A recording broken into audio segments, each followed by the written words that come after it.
Bienvenue à cette grande édition d'information sur la télé autrement. C'est ce mercredi 6 octobre qui s'est ouverte la grande école du ministère international EMI 2021 au grand temple du ministère Amen avec l'apôtre Léopold Mutombo Kalombo. Pour cette édition 2021, le thème choisi est la spiritualité, les alliances et les ministères. Depuis déjà 2 semaines, les pasteurs viennent de partout pour prendre part à cette grande école.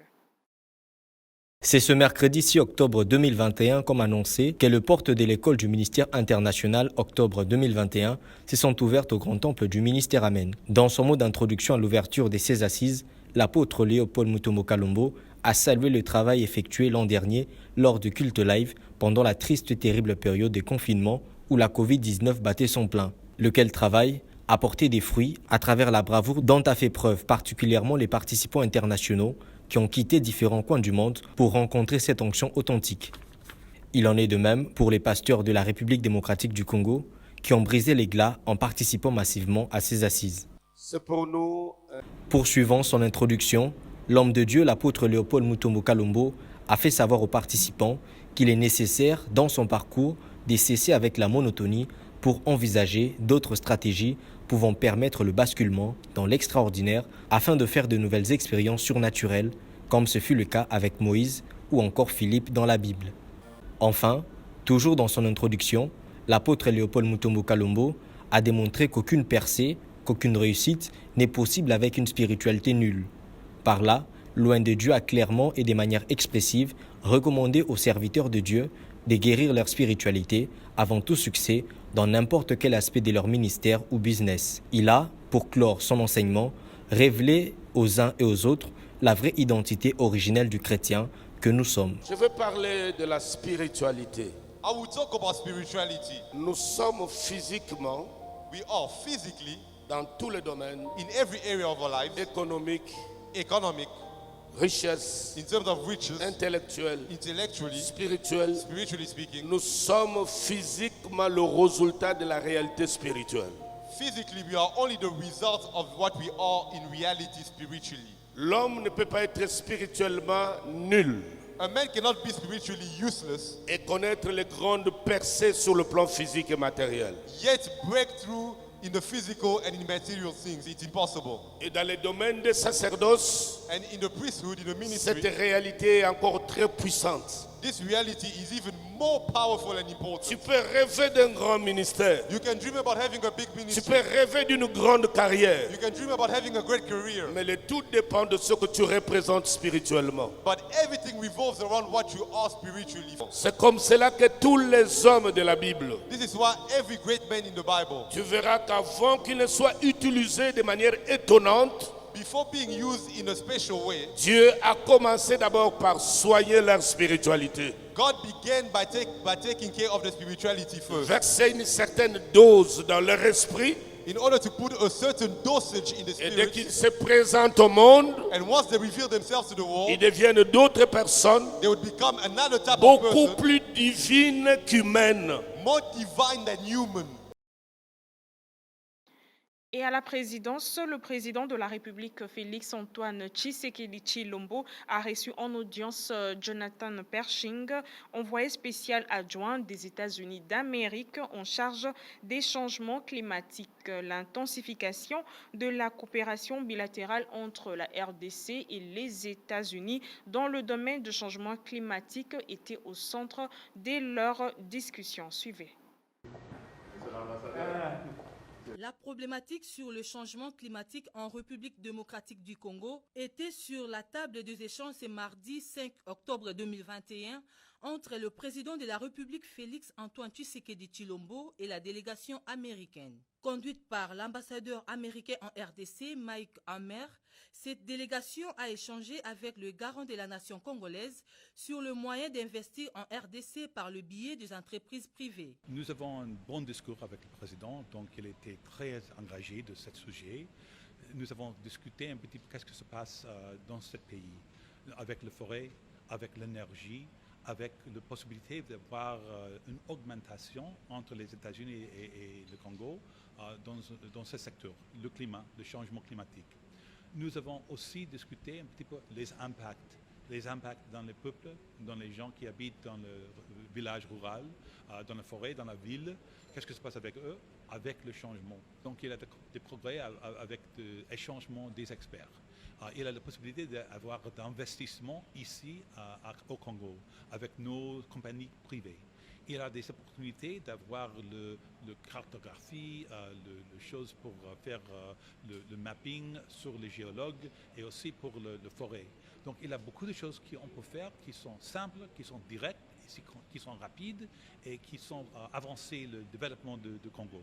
Cette rencontre était inscrite dans le cadre du partenariat privilégié entre la RDC et les États-Unis d'Amérique pour préserver l'environnement, mais aussi protéger le bassin du Congo. Rendons-nous à l'Assemblée nationale où il y a eu report inédit de la plénière de ce mercredi 6 octobre consacré à l'audition du ministre de Pétantique, Augustin Kibasa Maliba, au sujet de la taxe RAM. Mathieu Mpiana pour plus de détails. Comme il fallait s'y attendre, la plénière de ce mercredi 6 octobre consacrée aux réponses du ministre de Pétantique, Augustin Kibasa, aux préoccupations soulevées par les députés nationaux lors de la dernière plénière sur la taxe RAM n'a pas eu lieu.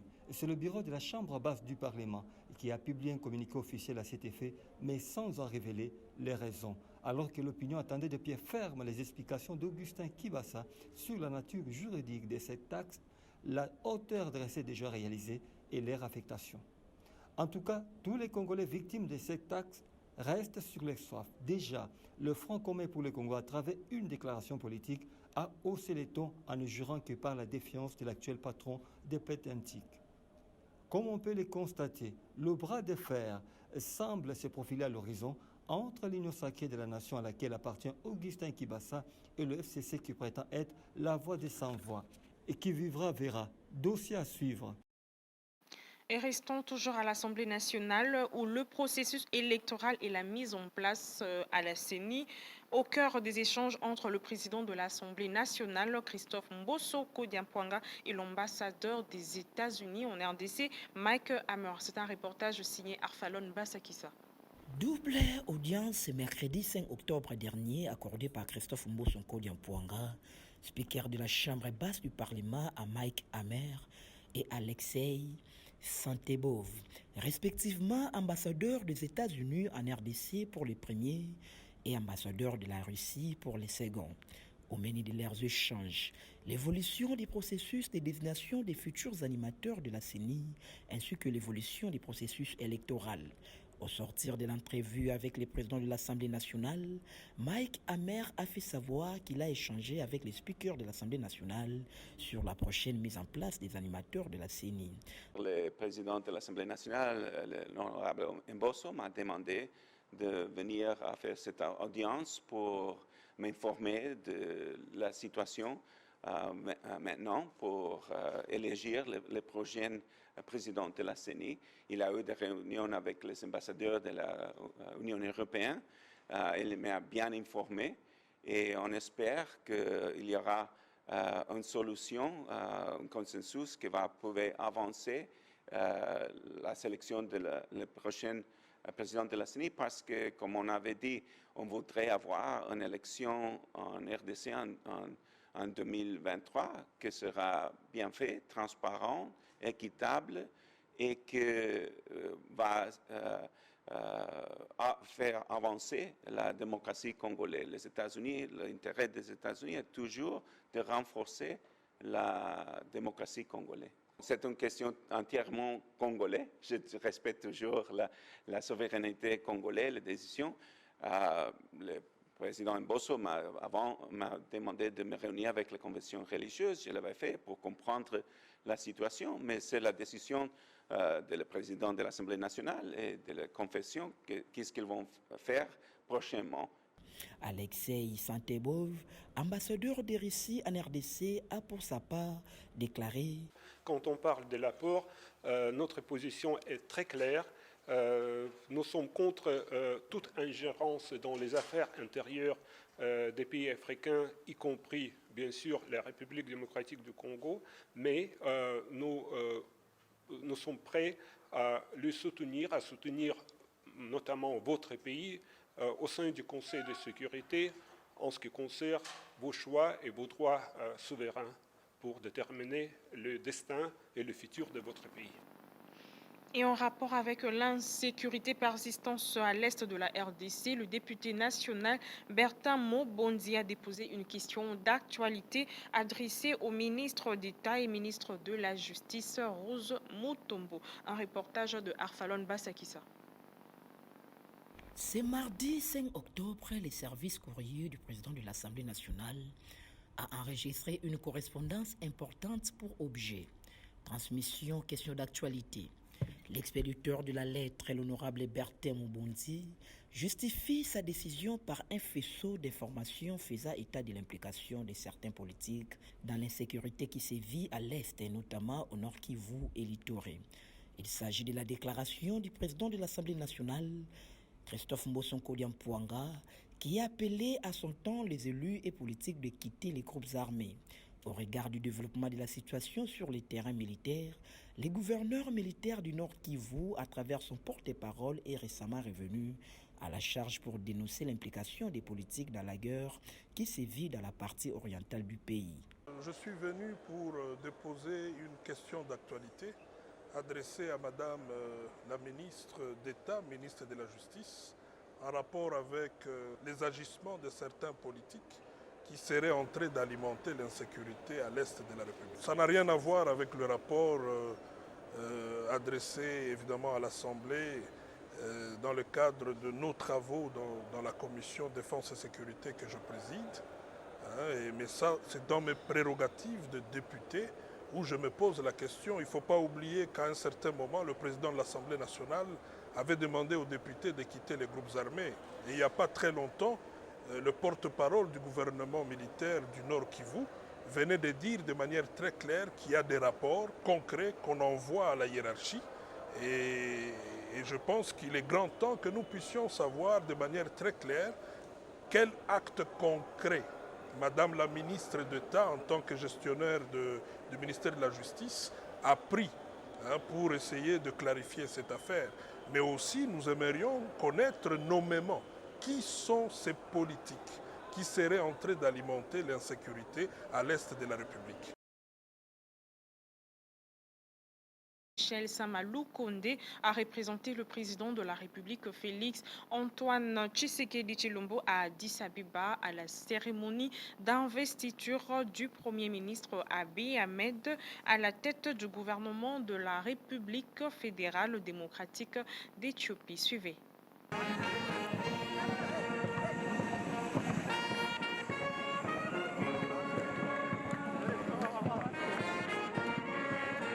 Le chef du gouvernement Jean-Michel Samalou Kondé a été accueilli en Éthiopie où il a représenté les présidents de la République à l'investiture du Premier ministre éthiopien Abiy Ahmed. Le Premier ministre congolais a été reçu chaleureusement à l'aéroport d'Addis Abeba où il était accompagné d'une forte délégation composée de M. Christian Bouchiri Ongala, conseiller principal du chef de l'État au collège diplomatique. Samalou Kondé a présenté de vives félicitations du président Félix Tshisekedi et du peuple congolais dans son ensemble au gouvernement éthiopien. Tout en rassurant la franche collaboration entre les deux nations sur le plan diplomatique. Je suis venu ici à Addis Abeba sur instruction de son Excellence Monsieur le Président de la République, Félix Antoine Tshisekedi, qui, comme vous le savez, en sa qualité de président de l'Union africaine, a tenu à marquer sa présence à l'occasion de l'installation du gouvernement ici en République fédérale démocratique d'Éthiopie. N'ayant pas pu faire le déplacement, sa présence a été marquée par ma personne qui l'a représentée. Pour sa part, le conseiller principal du chef de l'État au collège diplomatique est revenu sur les relations bilatérales entre Addis Abeba et Kinshasa. Mariam, et nous avons aussi apporté des messages de félicitations au Premier ministre Abiy Ahmed à l'occasion justement de l'installation de son gouvernement. Gouvernement qui vient à l'issue d'élections qui ont été organisées dans toute dans tous les États fédéraux qui constituent la République fédérale démocratique d'Éthiopie. Et donc, voilà le message que nous sommes venus apporter au nom de son Excellence, Monsieur le Président de la République. Et nous souhaitons bon vent à ce gouvernement qui a autant de défis à relever ici vis-à-vis de l'attente du peuple éthiopien. Signalons que plusieurs chefs d'État africains avaient rehaussé de leur présence à cette cérémonie. Après Goma, la ministre de l'Emploi, Travail et Prévoyance sociale, Claudine Doussinkembe, s'est rendue à Béni où elle a poursuivi l'opération de lancement de paiement de prestations sociales aux retraités de ce coin de la République. Regardez. Madame le ministre de l'Emploi, Travail et Prévoyance sociale, la Caisse nationale de sécurité sociale, antenne de Béni, nous vous souhaitons un bon séjour en ville de Béni. C'est par ces mots que la ministre de l'Emploi, Travail et Prévoyance sociale a été accueillie chaleureusement à Béni, à l'aéroport de Mavivi. Accompagnée de la conseillère du chef de l'État en charge de l'Emploi, Travail et Prévoyance sociale, Claudine Doussinkembe, est revenue sur sa mission dans l'Est de la RDC qui s'inscrit dans la vision du chef de l'État d'assister les populations de l'Est. Une occasion aussi pour la patronne de l'Emploi, Travail et Prévoyance sociale de faire un état de lieu des différents services qui se trouvent sous sa juridiction. Mais aussi, je vais en profiter pour essayer de voir un peu l'état des lieux de mes administrés, voir un peu la situation dans laquelle fonctionnent mes différents services. Également, si cela est possible, m'enquérir s'il y a eu parmi les différents mouvements des déplacés dans le milieu de l'emploi, en fait. Que ce soit les retraités, que ce soit les travailleurs, je vais connaître globalement leur situation en cette période où nous sommes en train de rechercher la paix dans ces contrées. Merci. Sans tarder, la warrior du gouvernement Sama Lukonde s'est rendue à l'antenne de la Caisse nationale de sécurité sociale de Béni où elle a effectué le paiement des prestations sociales à une centaine de retraités. En bonus, Claudine Doussi a offert à ces retraités des téléphones, des vivres et objets classiques pour leurs enfants et petits-enfants. La ministre de l'ETPS a remis une moto neuve au président de retraités pour assurer une bonne mobilité dans son travail de supervision, une manière pour le gouvernement d'exprimer son attachement à la population de Béni. Nous sommes ici dans la ville de Béni pour accompagner les actions du chef de l'État, son Excellence Félix Antoine Tshisekedi Tshilombo, à qui je rends et vibrons hommage. Il a donné l'instruction à son Excellence Monsieur le Premier ministre, chef du gouvernement, son Excellence Sama Lukonde Kyenge, et à tous les ministres de pouvoir accompagner l'état des sièges. Notre présence en ces lieux, effectivement, c'est un signal fort pour vous dire à vous, chers frères et sœurs de Béni, que le gouvernement de la République est très prêt, très sensible et très attentif à tout ce qui se passe dans ces contrées. Avant de quitter Béni, Claudine Doussi s'est rendue au centre d'apprentissage de l'Institut national des préparations professionnelles pour se rendre compte du travail abattu par le comité de gestion. L'INPP continue à faire son travail. Nous avons, à l'occasion de notre arrivée ici dans la ville de Béni, tenu à visiter cette ferme didactique pour essayer de voir un peu comment on accompagne la population locale dans l'apprentissage de métier. Vous savez que la province ici elle est à vocation agricole et donc il va falloir avec les techniques agricoles au travers l'INPP, l'apprentissage des techniques agricoles au travers l'INPP, que la population locale apprenne à acquérir un métier et à développer des compétences qui leur permettent d'être autonomes et de sortir un peu de la dépendance des groupes armés, etc. Donc c'est très important de pouvoir à cet encadrement-là. J'encourage l'INPP en général et particulièrement les responsables de Béni. Je vous encourage également d'être aux côtés du gouvernement, aux côtés des représentants provinciaux pour pouvoir chaque fois faire avancer ces activités. La cohésion et l'unité nationale en milieu universitaire, c'est le thème exploité lors de la conférence débat devant les étudiantes et étudiants de l'université de Kinshasa, tenue par la ministre près le président de la République, Nana Manouanina. Témoin de l'événement, Maté Mutombo. Dans ce mot des circonstances, cette servante infatigable de la République a clarifié l'origine de la campagne sur la cohésion et l'unité nationale, cheval de bataille de Nana Manouanina. L'objectif poursuivi dans cette série d'activités est celui de réveiller la conscience collective autour des responsabilités qui incombent à chacun de nous face aux exigences de la reconstruction de la conscience nationale. La question en cause dans cette démarche est celle de l'intégration nationale dans notre société.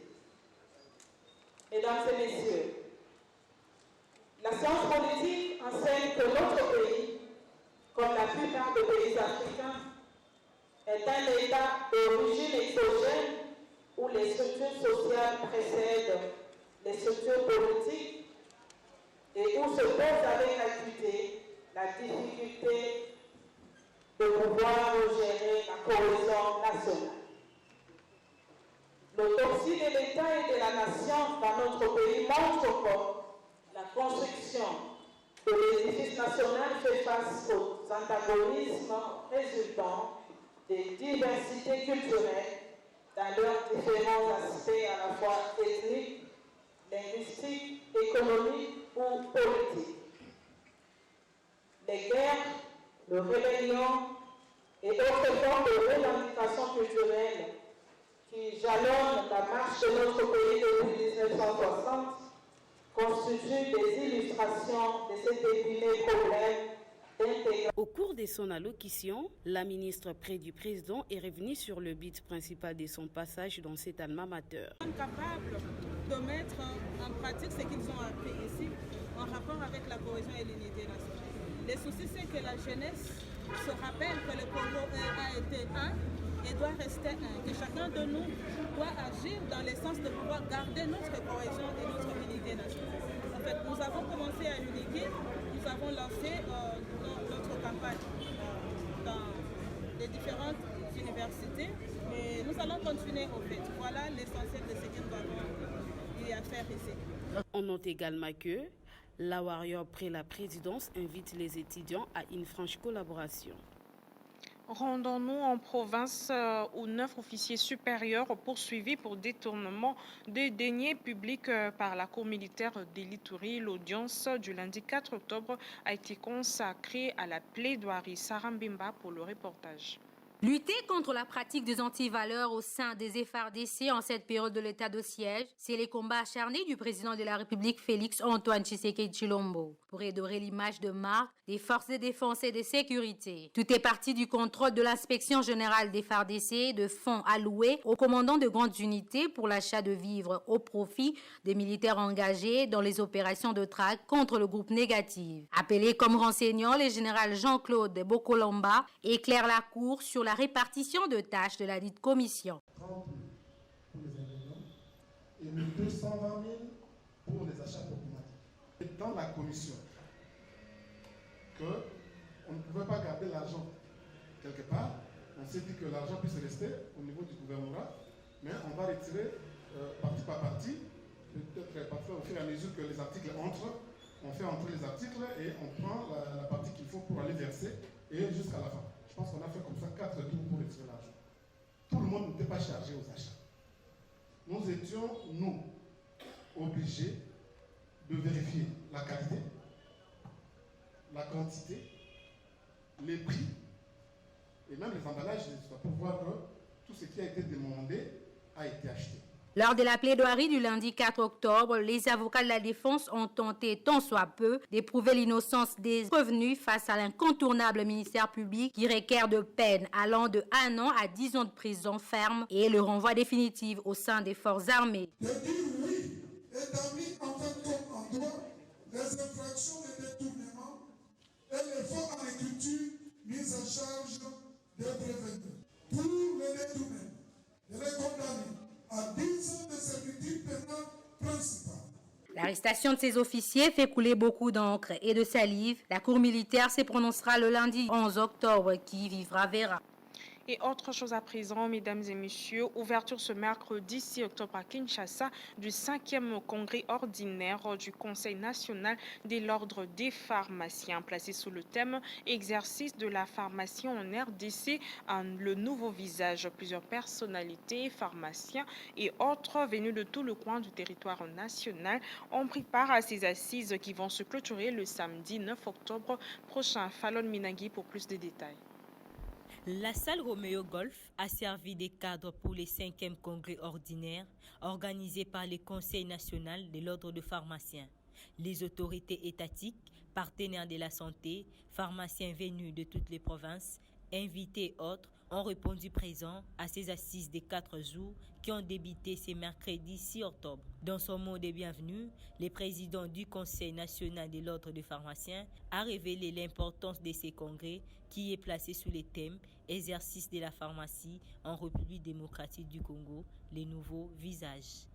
L'interactivité entre le ministère de la Santé publique, Hygiène et Prévention et l'ordre est prévue aux articles 9, alinéas 6, 15, 36, 37, 38, 54, 69 et 79. Ce congrès s'est donné pour thème l'exercice de la pharmacie en RDC, le nouveau visage.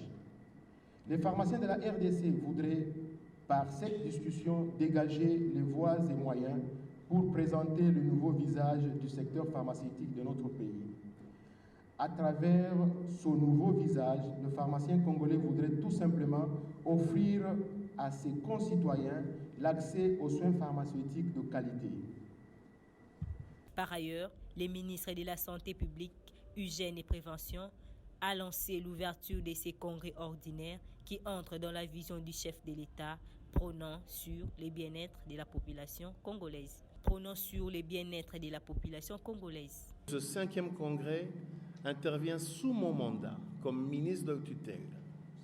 Voilà pourquoi je m'empresse à encourager tous les congressistes à plus d'ardeur aux travaux qui, j'espère, aboutiront aux résolutions importantes pour le bien de la santé publique.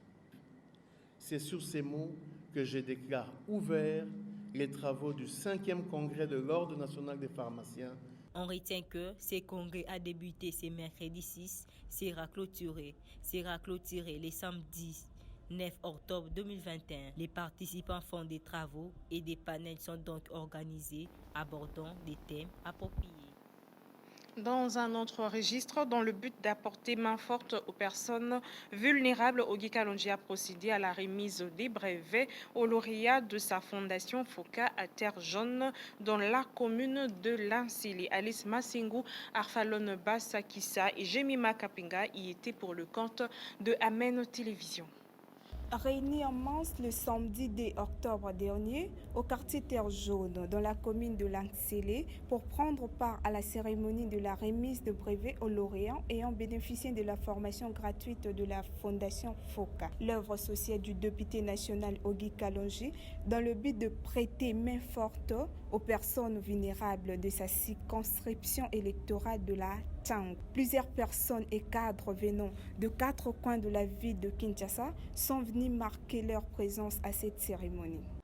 Nazali na esengo parce que lobby na biso ezokoma éclairé. Tout à l'heure, Maya Miso Biminga R bana babanda kuloba awa. Parfois R topesaka toyebaka oyo eloko tozopesa eko créer na mitema ya bato te. On signale également la présence remarquable de la ministre du Genre, Famille et Enfants, a pris part à cette cérémonie pour palper les actions d'Ogi Kalonji. Se tenant sur le haut de la chaire, ces deux personnalités, notamment Ogi Kalonji et la warriors du gouvernement Sama Lukonde, ont saisi la balle au bon pour adresser un message d'encouragement à ces finalistes et tous les notables de la Terre Jaune. La PCP honorable Kalonji na mwasi na ye na équipe na ye mobimba na moni coordonnateur azali. Merci mingi na initiative oyo bazwi mingi awa na quartier ya Mpasa. Félicitations na ba lauréate na ba lauréat na biso ya mokolo ya lelo. Ezali azarte oyo honorable Kalonji a invité nga awa. Nazali ministre oyo atali makambo ya mabota ya basi mibali na bana. À l'issue de l'activité, quelques lauréats n'ont pas manqué à donner leur impression catastrophique. Papa Ogi Kalonji ayaki na likanisi na ye wana vraiment ngape na loba ite lokwa na sala ipeta na kekaka na sala couture lelo na za episi na episi bino na za vraiment na zo tonga déjà pe na kata ngela manga mo na tongi andete la mona latinga mo na tongi yango na madame na biso Janine alakisinga musala kitoko. Bonjour madame. Honorable Kalonji asali biso akokamwa yango wana to remercier également honorable Kalonji na initiative oyazui donc asuka wana te akende liboso pe soki wana te atieli biso su courant tomoni mai tomona mpe makadami yango wana esalema donc soki moto asala bolamu esengi mpe to apprécier. On note par ailleurs qu'au total 500 élèves finalistes ont bénéficié de la formation gratuite grâce à la fondation Ogi Kalonji Foka en Sud. À la fin de la cérémonie, une photo de famille a été prise pour marquer la clôture de la dite journée dans une ambiance bon enfant. Quel est le prix du transport en commun aujourd'hui à Kinshasa? Difficile de répondre à cette question. Les chauffeurs quinois font la loi sur la route sans être inquiétés. Josué Mipo a voulu savoir davantage sur le prix de la course. Il a approché les usagers de la route. La question de transport en commun devient un casse-tête pour plusieurs habitants de la ville de Kinshasa. Chaque chauffeur fixe lui-même son prix de la course selon le destination et cela devient un cauchemar. Les Kinois se sont plaints de la situation. Le transport, ça devient vraiment un casse-tête pour nous. Chaque chauffeur monte son prix selon ce qu'il pense. Vraiment pour nous, on n'arrive vraiment pas à supporter cela. Cette situation crée une confusion auprès de la plupart des usagers qui se disent déjà confrontés au manque de moyens financiers et éprouvent certaines difficultés de bien vaguer à leurs occupations. Aujourd'hui, vraiment, la vie a été vraiment difficile pour moi de rejoindre l'université parce que dû au coût du transport qui a quitté de 500 francs à 1000 francs, voire même 2000 francs selon la volonté du chauffeur. Et là, ça a vraiment été difficile pour moi d'arriver à l'université et puis de rentrer. Je comprends que ma transport na Kinshasa, on souffrir. On a 500 francs, que le transport est à 500 francs, on commence à 2000, à 3000. Donc comprendre que ma. Par ailleurs, le chauffeur à leur tour ont renvoyé la balle au camp du gouvernement quant à la flambée du prix du carburant.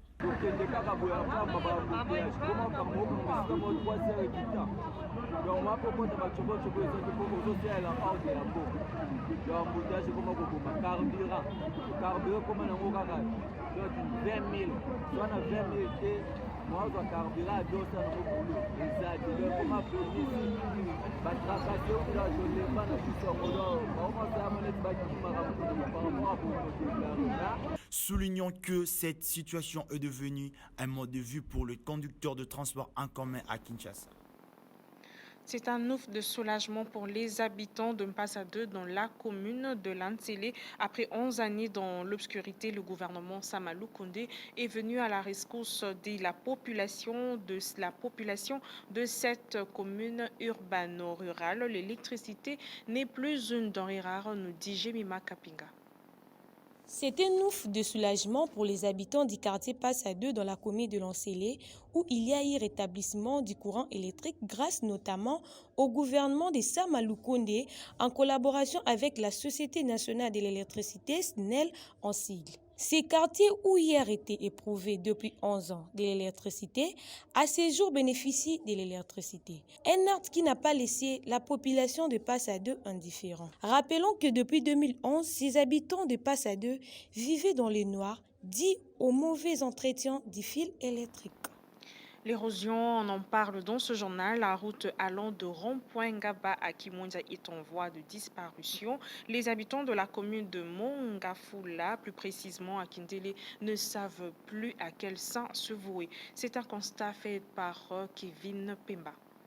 Le quartier Kindélé dans la commune de Mongafula, vers la route allant de rond-point Ngaba à Kimwenza Mission, se trouve en voie de disparition de suite d'une érosion qui ne dit pas de son mot. Cette chaussée qui mène vers Kimwenza se subdivise en deux parties. Le macadam qui existait autrefois est devenu inexistant.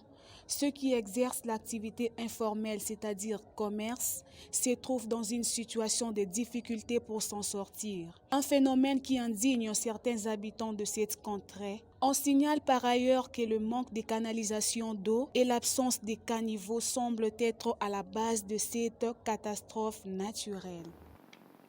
Et une brève avec illustration dans ce journal. L'enquête menée par le consortium international des journalistes d'investigation ICI fait découvrir plus de 50 hommes politiques et officiels du continent issus des 18 pays. Parmi les plus connus, on trouve le président gabonais Ali Bongo qui détient 2 sociétés offshore, le président congolais Denis Sassou Nguesso qui contrôle aussi 2 sociétés dissoutes après le scandale de Panama Papers, et aussi le président Kenya Uhuru Kenyatta qui possède une société offshore au Panama où les membres de sa famille possède plus de 30 millions de dollars. Retenons par ailleurs qu'aucune autorité congolaise n'a été citée jusque-là par ce scandale de Pandora Papers, alors que dans les précédentes enquêtes de Pandora Papers de 2016 et Paradise Papers de 2017,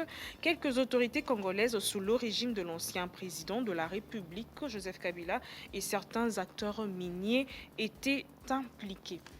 Et c'est par cette page de Pandora Papers que nous mettons fin à ce journal chapeauté par Arfalon Bassakissa sous le monde avec Ene Kabomba au montage. Quant à moi, je vous dis au revoir et à la prochaine.